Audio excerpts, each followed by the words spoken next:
Hello students, welcome to my YouTube channel M Alam commerce classes. देखिए students, हमने अपने पिछले वीडियो में आपको बताया था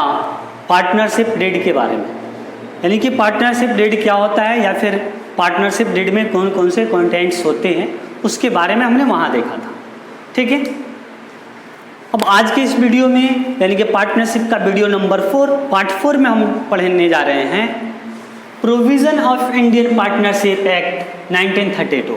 ठीक है, यानी कि इंडियन पार्टनरशिप एक्ट 1932 में कौन कौन से प्रोविज़न है, क्या उसका नियम है, या फिर हम कह सकते हैं कि पार्टनरशिप एक्ट 1932 क्या कहता है। ठीक है, वो किस तरह से वहाँ रूल एंड रेगुलेशन है पार्टनरशिप के लिए। ठीक है, फिर इसको हम कह सकते हैं कि अगर पार्टनरशिप फर्म नहीं पार्टनरशिप डीड रखा है, यानी कि कोई भी फर्म अगर अपना डीड नहीं रखा है तो फिर उसके जगह पर यानी कि पार्टनरशिप डीड के बदले जो रूल लागू होते हैं, जो रूल हम अप्लाई करते हैं, ठीक है, वो कौन कौन से होते हैं, अर्थात provision applicable in the absence of partnership deed. यानी कि यहाँ हम क्या पढ़ने जा रहे हैं, इंडियन पार्टनरशिप एक्ट 1932 और provision applicable in the absence of partnership deed. यानी कि जब पार्टनरशिप में कोई डीड नहीं रहता है, पार्टनर्स के बीच एग्रीमेंट नहीं बना हुआ है, या फिर मानते कुछ एग्रीमेंट बना है बट उस एग्रीमेंट में कुछ पॉइंट के बारे में जैसे इंटरेस्ट ऑन कैपिटल या interest on drawing, salary commission, इसके बारे में कोई चर्चा नहीं है, कोई इन्फॉर्मेशन नहीं है, तो हम वहाँ क्या करेंगे कि पार्टनरशिप एक्ट 1932 को फॉलो करेंगे, उसकी प्रोविजंस को फॉलो करेंगे। ठीक है, अब देखिए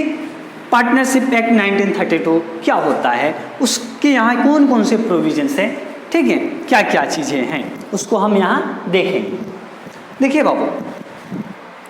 सबसे पहले देखिए सैलरी और कमीशन, यानी कि सैलरी और कमीशन के लिए पार्टनरशिप एक्ट में क्या प्रोविज़न है। तो क्या कर रहा है, नो सैलरी और commission is allowed for the conduct of business to any partner. क्या दिया हुआ है, नो सैलरी और commission is allowed for the conduct of business to any partner, यानी कि किसी भी पार्टनर को सैलरी या कमीशन, ठीक है, सैलरी और कमीशन नहीं पे किया जाएगा। ठीक है, बिजनेस के तरफ से अगर मानते हैं कोई पार्टनर्स बिजनेस में काम भी कर रहा है तो उसको काम करने के बदले बिजनेस के तरफ से, फर्म के तरफ से उसे सैलरी या कमीशन नहीं दिया जाएगा। ये प्रोविज़न पार्टनरशिप एक्ट 1932 का सेक्शन 13 पार्ट बी में। ठीक है, ये प्रोविज़न क्या कहाँ है, ठीक है, ये कहाँ से लाया गया है, Indian partnership act 1932 section 13 part B. ठीक है, उसके अकॉर्डिंग ये प्रोविजंस है। ठीक है बाबू, अब देखिए शेयरिंग प्रॉफिट और लॉस, प्रॉफिट एंड लॉस। ठीक है, यानी कि प्रॉफिट या लॉस को किस तरह से शेयर करेंगे, समझे, प्रॉफिट या लॉस को हम कैसे शेयर करते हैं। क्या करें, profit and loss to be share in equally, यानी कि पार्टनरशिप में हम क्या करते हैं, प्रॉफिट या लॉस को इक्वल शेयर करते हैं। ठीक है, देखिए अगर मानते हैं पार्टनरशिप फर्म में कोई एग्रीड रेशियो नहीं दिया है, ठीक है, तो हम पार्टनर्स के बीच जो भी प्रॉफिट या लॉस होगा उसको कैसे शेयर करते हैं, इक्वल रेशियो में, यानी कि बराबर बराबर शेयर करते हैं। ठीक है, और ये क्या होता है, ये रूल कहाँ से आया है, ये according to Indian partnership act 1932 section 13 part B. ठीक है, चलिए नेक्स्ट क्या है, इंटरेस्ट ऑन कैपिटल, यानी कि इंटरेस्ट ऑन कैपिटल के लिए पार्टनरशिप एक्ट में क्या प्रोविजंस है, इसको भी थोड़ा देख लेते हैं। देखिए क्या कर रहा है, no interest will be allowed on capital, no interest will be allowed on capital, यानी कि किसी भी पार्टनर्स को उनके कैपिटल पर इंटरेस्ट अलाउ नहीं करेंगे, यानी कि उनको इंटरेस्ट नहीं देती है, या आप कह सकते हैं साझेदारों की पूंजी पर उन्हें ब्याज नहीं दिया जाएगा। ठीक है, बट एक चीज़ और है कि अगर पार्टनरशिप डीड में इंटरेस्ट ऑन कैपिटल का प्रोविज़न है, ठीक है, यानी कि उनको इंटरेस्ट ऑन कैपिटल देना है, तब कितना हम दे सकते हैं उसके लिए देखिए, यानी कि हम क्या करेंगे, according to partnership act 1932 section 13 part C, ठीक है, according to partnership act section 13 part C, no interest will be allowed on capital, यानी कि किसी भी पार्टनर्स को हम इंटरेस्ट ऑन कैपिटल पे नहीं करेंगे। बट अगर पार्टनरशिप डीड में इंटरेस्ट ऑन कैपिटल का प्रोविजन है तब क्या करेंगे, देखिए, where a partner is entitled to interest on capital subscribed by him, क्या दिया हुआ है, where a partner is entitled to interest on capital subscribed by him, अगर कोई साझेदार उसके द्वारा जो बिजनेस में कैपिटल लगाया गया है उस कैपिटल पर अगर वो इंटरेस्ट पाने का अधिकार रखता है, यानी कि उसको ये वो इंटाइटल है, उसकी मतलब देना है हमें इंटरेस्ट, ठीक है, तो फिर हम क्या करेंगे, तो वो इंटरेस्ट कितना देंगे, क्या करें, such interest shall be payable only out of profit, ठीक है, क्या करें, ओनली आउट ऑफ प्रॉफिट, यानी कि अगर पार्टनरशिप डीड में इंटरेस्ट ऑन कैपिटल के लिए प्रोविजन है, यानी कि इंटरेस्ट ऑन कैपिटल देना है, तो हम कब देंगे, जब प्रॉफिट होगा तब देंगे, लॉस होगा तो हम इंटरेस्ट ऑन कैपिटल नहीं देंगे। अगर प्रॉफिट होता है, मानते हैं प्रॉफिट बहुत कम हुआ और प्रॉफिट से ज़्यादा हमें इंटरेस्ट ऑन कैपिटल पे करना पड़ रहा है, तो हम क्या करेंगे, प्रॉफिट तक ही इंटरेस्ट ऑन कैपिटल पे करेंगे, ठीक है, यानी कि हम इंटरेस्ट ऑन कैपिटल, ठीक है, पे करके बिजनेस को लॉस में नहीं ला सकते, समझे, हम उतना ही दे सकते हैं जितना से प्रॉफिट से हो जाए, बट अगर लॉस जहां आ जाए वहां हम नहीं देंगे। अगर प्रोविजन है आपके पार्टनरशिप डीड में कह रहा है कि पार्टनर्स को इंटरेस्ट पे कीजिए, समझे, बट इंटरेस्ट तो पे करना है, लेकिन इंटरेस्ट पे करने के कारण, ठीक है, उसकी वजह से फर्म को लॉस हो रहा है, तो फिर हम वहाँ इंटरेस्ट प्रॉफिट जितना होगा उतना ही देंगे, समझे। चलिए नेक्स्ट पॉइंट क्या है, इंटरेस्ट ऑन एडवांस ऑन और loan by a partner, interest on advance और interest on loan by a partner, अगर कोई पार्टनर फर्म को लोन दिया है और एडवांस दिया है, एडवांस को ही लोन कहते हैं, ठीक है, दोनों एक ही चीज़ होता है, डिफरेंट नहीं होता है, समझे, advance and loan both are same. तो अगर कोई पार्टनर क्या किया है कि फर्म को इंटरेस्ट एडवांस पे किया है, एडवांस दिया हुआ है, तो उस पर हम इंटरेस्ट कैसे कैलकुलेट करेंगे, क्या कह रहा है, where a partner gives advance और लोन टू द फर्म, यानी कि अगर कोई पार्टनर्स फर्म को एडवांस या लोन दिया हुआ है, interest at the rate of 6% per annum to be allowed, यानी कि उस एडवांस या उस लोन पर हम क्या करेंगे, इंटरेस्ट 6% पर एनम अलाउ करेंगे। यानी कि कहने का मतलब ये हुआ कि अगर कोई साझेदार, ठीक है, कोई भी पार्टनर्स फर्म को लोन दिया है, लोन मतलब कैपिटल तो है, उसका कैपिटल दिया हुआ है, बिजनेस में इन्वेस्ट किया है, बट उसके अतिरिक्त कुछ एक्स्ट्रा पैसा, एक्स्ट्रा अमाउंट बिजनेस को दिया है, उसको हम लोन या एडवांस करते हैं, ठीक है। तो अगर ऐसा है तो उस अमाउंट पर, वो जो एडवांस अमाउंट में दिया है पार्टनर्स, उस पर हम क्या करेंगे, 6% पर एनम के रेट से इंटरेस्ट पे करेंगे, या फिर अगर उसके लिए पार्टनरशिप डीड में कोई प्रोविज़न तब तो वही फॉलो करेंगे। बट ये रूल कब लागू होगा, जब पार्टनरशिप डीड नहीं होगा तब, ठीक है। और एक चीज़ और यहाँ ध्यान दीजिए, आगे क्या है, such interest is payable even if there is loss, यानी कि इस इंटरेस्ट को हम क्या करते हैं, इस इंटरेस्ट को हम उस वक्त भी पे करेंगे अगर बिजनेस को लॉस हुआ है तब भी, यानी कि बिजनेस के लॉस के सिचुएशन में भी बिजनेस को लॉस हुआ है, but interest on partners loan, interest on partners advance हम पे करेंगे, लॉस हो या प्रॉफिट हो, दोनों कंडीशन में, ठीक है। ये क्या कहते हैं, कौन, पार्टनरशिप एक्ट, ठीक है, पार्टनरशिप एक्ट 1932 का सेक्शन क्या होगा इसका, सेक्शन 13, ठीक है, सेक्शन 13 पार्ट डी, ठीक है, सेक्शन 13 पार्ट डी के अकॉर्डिंग। उसके बाद क्या होगा, इंटरेस्ट ऑन ड्रॉइंग, ठीक है, यानी कि अगर पार्टनर कोई इंटरेस्ट दिया हुआ है, ठीक है, तब हम क्या करते हैं, तो क्या होगा, no interest is to be charge on drawings of partners, यानी कि अगर पार्टनर फर्म से ड्रॉइंग किया है, अमाउंट विड्रॉ किया है, ठीक है, तो अगर इसके बारे में कोई क्या कहता है, अगर किसी पार्टनरशिप फर्म में डीड नहीं है तो वहाँ हम क्या करेंगे, इंटरेस्ट ऑन ड्रॉइंग चार्ज नहीं करेंगे पार्टनर्स के ऊपर। समझे? तो स्टूडेंट्स ये है आपका क्या कहते हैं, provision of Indian partnership act 1932। देखिए ये प्रोविज़न हम उस वक्त भी अप्लाई करते हैं जब पार्टनरशिप डीड नहीं रहे तब, यानी कि इसको हम कह सकते हैं provision applicable in the absence of partnership deed, यानी कि पार्टनरशिप डीड की अनुपस्थिति में, साझेदारी संलेख की अनुपस्थिति में लागू होने वाले नियम एवं शर्त। अब हम देखेंगे other important provision of the Indian partnership act 1932, ठीक है, other important provisions of the Indian partnership act 1932, यानी कि इंडियन पार्टनरशिप एक्ट 1932 का और भी कितने अदर जो प्रोविजंस होते हैं, जो इम्पोर्टेंट प्रोविजंस होते हैं उसको हमें आगे तो देखिए कौन कौन से प्रोविजंस होते हैं। फर्स्ट दिया है एडमिशन ऑफ पार्टनर, यानी कि पार्टनर का एडमिशन किस प्रकार से होता है, इसके लिए इंडियन पार्टनरशिप एक्ट 1932 क्या कहता है, ठीक है, या फिर उसका इंडियन पार्टनरशिप एक्ट 1932 सेक्शन 31 में क्या प्रोविजन, ठीक है। तो देखिए according to Indian partnership act 1932 of section 31, no person can admitted as a partner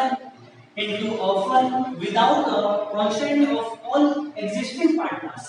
ठीक है। देखिए according to section 31, no person can admitted as a partner into a firm without the consent of all existing partners, यानी कि क्या कहते हैं कि business में वर्तमान जो साझेदार हैं, ठीक है, यानी कि वर्तमान सभी साझेदारों की सहमति के बिना कोई भी व्यक्ति फर्म में नया साझेदार नहीं बन सकता है या नए साझेदार फर्म में नहीं आ सकता है, ठीक है। सेकेंड क्या कर रहा है, participation in conduct of business, क्या है वो, participation in conduct of business, ठीक है, यानी कि बिजनेस को पार्टिसिपेट कैसे किया जाए, ठीक है, बिजनेस की देखरेख कौन करेगा, यानी कौन बिजनेस में किसी भी एक्टिविटी में शामिल हो सकता है, कोई उसके प्रबंध व्यवस्था में कौन शामिल हो सकता है, ठीक है। तो क्या करें, every partner has right to take part in the conduct of business of the firm, ठीक है। According to partnership act 1932 section 12 part 3, every partner has right to take part in conduct of business of the firm, यानी कि भारतीय साझेदारी अधिनियम 1932 की धारा क्या कह सकते हैं, धारा 12A के अनुसार, ठीक है, सेक्शन 12A के अकॉर्डिंग इस प्रत्येक पार्टनर्स को, एवरी पार्टनर्स को ये अधिकार होता है कि वो बिजनेस के हर तरह की एक्टिविटी में शामिल हो जाए, ठीक है। उसके बाद क्या है, right of access to book, यानी कि पुस्तकों को देखने का, उसको रखने का अधिकार, ठीक है। देखिए section 12 part D of Indian partnership act 1932, ठीक है, according to section 12D of Indian Partnership Act 1932, every partner has right to have access to and to inspect any of the books of the firm, ठीक है, यानी कि भारतीय साझेदारी अधिनियम 1932 की धारा 12D के अनुसार हर साझेदार, ठीक है, हर साझेदार का यह अधिकार होता है कि वो बिजनेस के सभी बुक्स को देख सके, ठीक है, किसी भी बुक्स को वो रख सकता है, देख सकता है, उसकी जांच पड़ताल कर सकता है, ठीक है। ये सब आपने rights and duties of partners में ये सारे पॉइंट्स देख चुके हैं, समझे। अब उसके बाद एक चीज ये बिल्कुल आपको दिया है, इससे पहले ये पॉइंट्स नहीं मिला था, पॉइंट नंबर 4 क्या कर रहा है, एडमिशन ऑफ माइनर, यानी कि माइनर का फर्म में प्रवेश, ठीक है। माइनर किसको कहते हैं, यानी कि नाबालिग, ठीक है, जो ठीक है, a person who is less than 18 years, ठीक है, यानी कि ऐसा कोई व्यक्ति, ऐसा कोई पर्सन जो 18 ईयर्स से कम हो, 18 साल से कम हो, उसको माइनर, ठीक है, नाबालिग, ठीक है। तो उसके लिए क्या है, according to partnership act 1922 section 30, a minor cannot be a partner in the law firm, यानी कि भारतीय साझेदारी अधिनियम 1932 की धारा 30 के अनुसार कोई भी नाबालिग व्यक्ति, ठीक है, कोई भी नाबालिग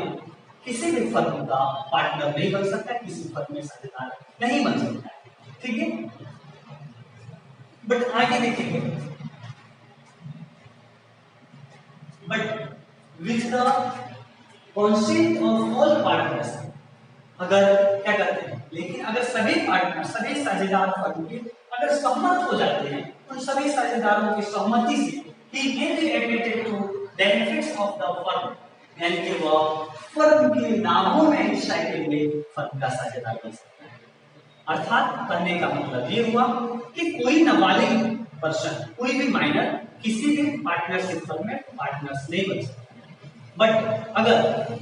सभी साझेदारों की सहमति है कि वो फर्म में पार्टनर बन जाए तो फिर वो बन सकता है, ठीक है। यानी कि कोई माइनर, कोई भी नाबालिग फर्म में साझेदार, सभी साझेदारों की सहमति से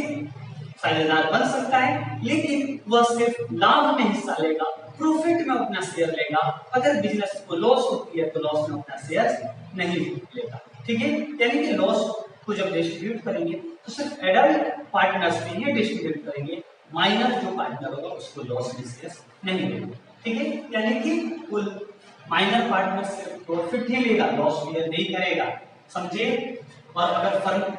डिविजन होता है तो वैसे केस में क्या होता है कि उसका लायबिलिटी सिर्फ उसके कैपिटल तक होगा, उसकी लायबिलिटी यानी कि लिमिटेड होगा, अनलिमिटेड अदर पार्टनर्स की तरह नहीं होगा, ये याद रखना, ठीक है बाबू। चलिए अब हम देखते हैं next, retirement of a partner, यानी कि अगर किसी पार्टनर का रिटायरमेंट होता है तब क्या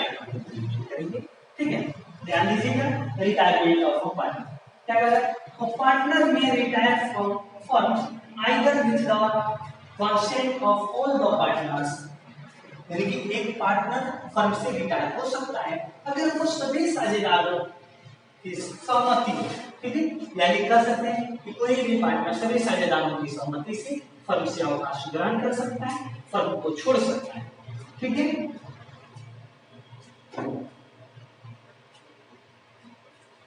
और accordance with an express agreement among the partners, ठीक है। या फिर अगर क्या करते हैं कि पार्टनरशिप में जो एग्रीमेंट बना है उस एग्रीमेंट के अनुसार कोई पार्टनर्स फर्म छोड़ सकता है, यानी कि देखिए क्या कंडीशन होना चाहिए, या तो एग्रीमेंट के अनुसार वो फर्म छोड़ेगा, या फिर क्या करते हैं कि सभी पार्टनर्स अगर उसको क्या करते हैं रिटायर करना है, फर्म को छोड़ना है, तो पार्टनर क्या करेगा, जो रिटायर होना चाहता है वो रिटन नोटिस देता है ऑल पार्टनर्स को, ठीक है। सभी पार्टनर्स को नोटिस देगा कि हम रिटायरमेंट से आते हैं, हमें रिटायर कर दीजिए, नहीं तो हम फर्म छोड़ देंगे, हमारा हिसाब चुका दीजिए, ठीक है। तो अगर वहां सभी साझेदारों की सहमति होती है, सब एग्री हो जाता है, तो फिर उसको रिटायर कर देगा, फर्म से हटा देगा, समझे। अब चलिए नेक्स्ट पॉइंट देखेंगे वो डेथ ऑफ द पार्टनर, ठीक है। डेथ ऑफ अ पार्टनर यानी कि जब किसी पार्टनर का डेथ हो तब क्या करेंगे, ठीक है। ये भी कंडीशन हो सकता है ना कि कोई पार्टनर बिजनेस चल रहा है, चलते चलते कोई पार्टनर किसी कारण से डेथ मर गया, ठीक है। तो अगर किसी साझेदार की मृत्यु होती है तब वहां हम क्या करेंगे, देखिए पर है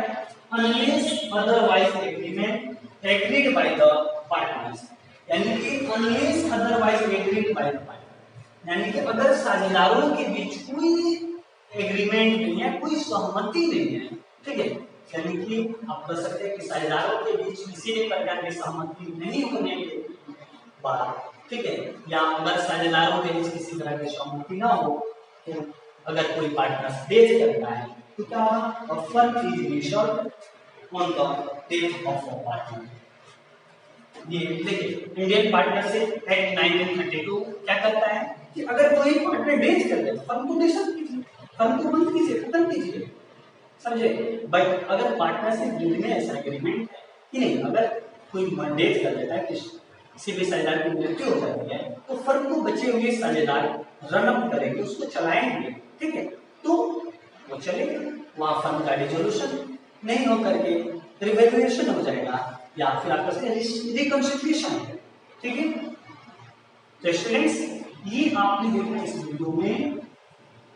इंडियन पार्टनरशिप एक्ट, ठीक है, 1932, उसके प्रोविजंस और फिर that provisions applicable in the absence of partnership deed and other important provisions of Indian Partnership Act 1932, ठीक है। तो स्टूडेंट्स, ऐसे ही आप हमारे चैनल पर बने रहिए और आप अपना स्टडी करते रहिए, ठीक है, क्योंकि अभी लॉकडाउन का सिचुएशन बना हुआ है और आप घर से बाहर नहीं निकल सकते, आपकी स्कूल, कोचिंग, कॉलेज, हर जगह क्या है, लॉकडाउन लगा हुआ बंद है, जिसकी वजह से आपकी पढ़ाई नहीं हो सकती है और आपका एग्जाम समय से एकदम टाइमली होने वाला है। आपकी बोर्ड एग्जाम जो होगा का वो एकदम टाइम से होने वाला है, उसमें कोई देरी नहीं होगी, ठीक है, बोर्ड के द्वारा कोई देरी नहीं की जाएगी। तो आपको समय से अपना सिलेबस कंप्लीट करना है, इसके लिए आप हमारे YouTube channel M Alam commerce classes पर बने रहिए, ठीक है, और अपना स्टडी करते रहिए, ठीक है। स्टूडेंट्स, अगर आप हमारे चैनल पर पहली बार आए हैं तो प्लीज हमारे इस चैनल को एम आलम कॉमर्स क्लासेस को सब्सक्राइब कीजिए और बेल आइकन जरूर प्रेस कीजिएगा, ताकि हर तरह के अपडेट्स, हर तरह के वीडियो आप तक पहुंच जाए, ठीक है। और इसके साथ साथ आप इस वीडियो को लाइक कीजिए, कमेंट कीजिए